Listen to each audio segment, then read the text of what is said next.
میں رمضان کا مسئلہ اسی بات سے حل کر دو. جاؤ علم فلکیات والوں سے پوچھو, موسمیات والوں سے پوچھو. آج کی جدید ریسرچ یہ کہتی ہے کہ سورج طلوع پہلے ہوتا ہے, زمین پہ نظر 9 منٹ بعد آتا ہے.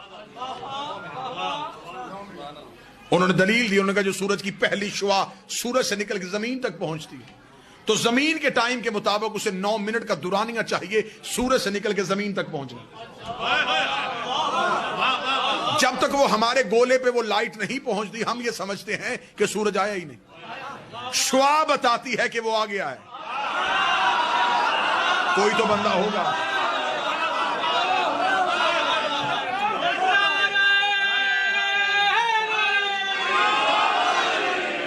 یقیناً میں ممبر پہ جھوٹ نہیں, میں سمجھ رہا تھا مضافات ہے, مجھے عوامی سطح پہ بات کرنی ہے.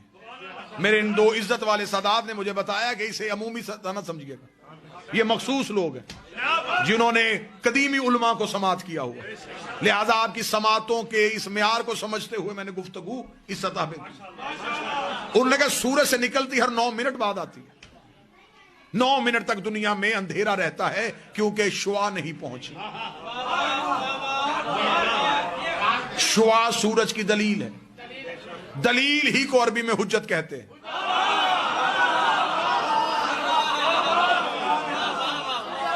اور وہی علم فلکیات والے کہتے ہیں کہ سورج غروب پہلے ہو جاتا ہے, نظر 9 منٹ تک آتا ہے.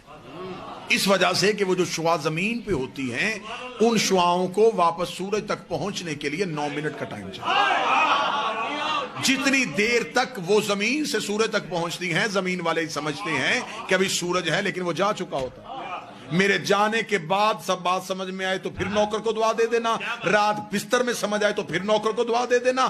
دنیا مولا حسین کی عزت قسم اگر ہم سے چاہے تو ہم سائنس سے اپنا مذہب ثابت کر سکتے ہیں. سورج نکلتا پہلے ہے, نظر 9 منٹ بعد آتا ہے. غروب پہلے ہوتا ہے, 9 منٹ تک نظر آتا رہتا ہے. اب بھی ہم زمانے کو بتائیں کہ ہم روزہ 10 منٹ بعد کیوں کھولتے ہیں. ہائے ہائے,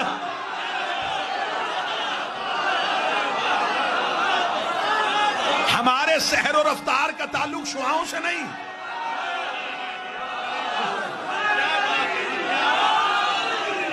ہمارے سحر و رفتار کا تعلق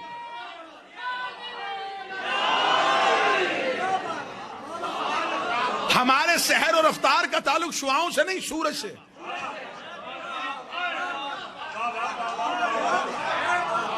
جب سائنس کہہ رہی ہے کہ 10 منٹ پہلے اور 10 منٹ بعد غروب ہوتا ہے تو پھر 10 منٹ کا فلسفہ تو ہم نے سائنس سے ثابت کر دیا.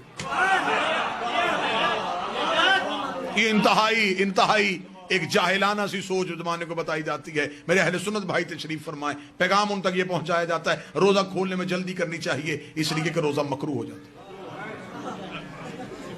یہ جو بالکل روزے کے افطار کا وقت ہوتا ہے نا, اللہ یہ وقت آپ کو کسی بس سٹاپ پہ دکھائے تو وہ منظر بڑا دید نہیں ہوتا ہے کہ لوگوں کے ہاتھوں میں یوں کھجور ہاتھ میں ہوتی ہے بالکل کہ فوراً جلدی سے کر. کیوں؟ وہ کہتے ہیں جلدی کر لینا چاہیے کیونکہ پھر روزہ مکروہ ہو جاتا ہے. اچھا میرے سامنے آپ باخبر چہرے تشریف فرمائیں. اکثر ایسا ہوتا ہے کہ ایک روزہ دار جو ہے وہ صبح اٹھنے میں تھوڑا دیر سے اٹھا, کھانے پینے کا وقت گزر گیا تھا, بالکل سحر کا وقت تمام ہونے والا تھا, اس نے نیت کر لی اور روزہ رکھ لیا. ایسا ہے مذہب اسلام کا کوئی مفتی ایسا نہیں جو یہ کہے کہ اس کا روزہ نہیں ہوا. وہ کہتے ہو گیا. اسے ہماری زبان میں جو ہمارا علاقہ ہے اس کی تہذیب کے مطابق اس کو ایک لفظ کہا جاتا ہے 8 پیرا روزہ. اب پتہ نہیں آپ کے ہاں کون سا لفظ بولا جاتا ہے, ہمارے ہاں کہا جاتا ہے 8 پیرا روزہ جو بغیر کھائے پیے رکھا جائے, بلکہ مولوی کہتے ہیں مسجدوں والے کہ اس کی زیادہ فضیلت ہے کیونکہ یہ بغیر کھائے پیے رکھا. اچھا بغیر کھائے پیے رکھا ہو گیا, جو روزہ بغیر کھائے پیے رکھا جا سکتا ہے بغیر کھائے پیے کھولا کیوں نہیں جا سکتا؟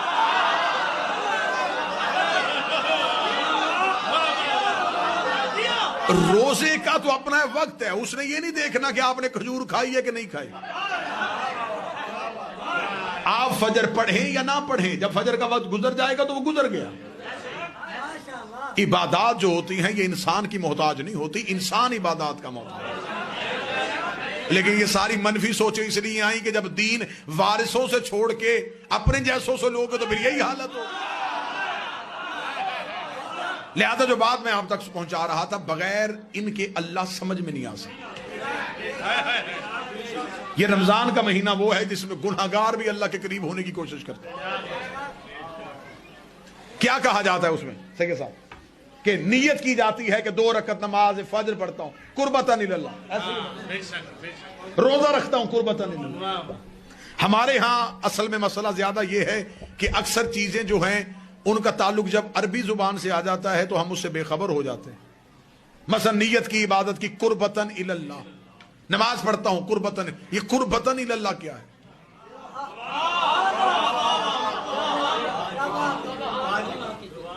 قربتاً اللہ نہیں، قربتاً اللہ، میں اللہ کی طرف قریب ہونا چاہتا ہوں۔ اب آپ نے میری سوچوں سے زیادہ داد دے دی، یہ جملہ آپ سمجھیے گا اور اسی پہ نتیجہ دے دوں۔ انسان نیت کرتا ہے کہ میں اللہ کی طرف قریب ہونا چاہتا ہوں، اللہ کے قریب نہیں،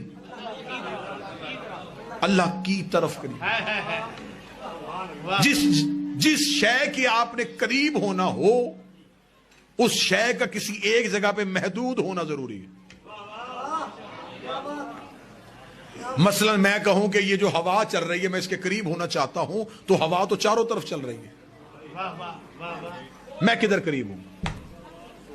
میں پانی میں تیر کے کہوں کہ میں پانی کے قریب ہونا چاہتا ہوں تو کیسے ہوں گا جب میں ہوں ہی پانی میں؟ جب ہر جگہ اللہ ہی ہے تو پھر آپ کس کے قریب ہو رہے ہیں؟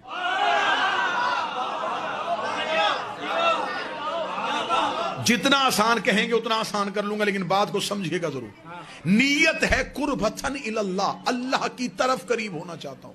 میں مجمع سے کہوں تھوڑا تھوڑا ممبر کے قریب ہو جائے، اس کا مطلب ممبر یہاں ہے۔ آپ ادھر سے ادھر کی طرف آئے، ادھر قریب ہو رہے ہیں، اس کا مطلب ممبر ادھر ہے ادھر نہیں۔ اگر ہم اللہ کے قریب ہو رہے ہیں تو اللہ کو ایک جگہ پہ ماننا پڑے گا۔ جدھر ہم جا رہے ہیں ادھر اللہ ہے، جدھر سے ہم جا رہے ہیں ادھر اللہ نہیں۔ تو جو ادھر ہو اور ادھر ہو وہ اللہ ہوتا ہی نہیں۔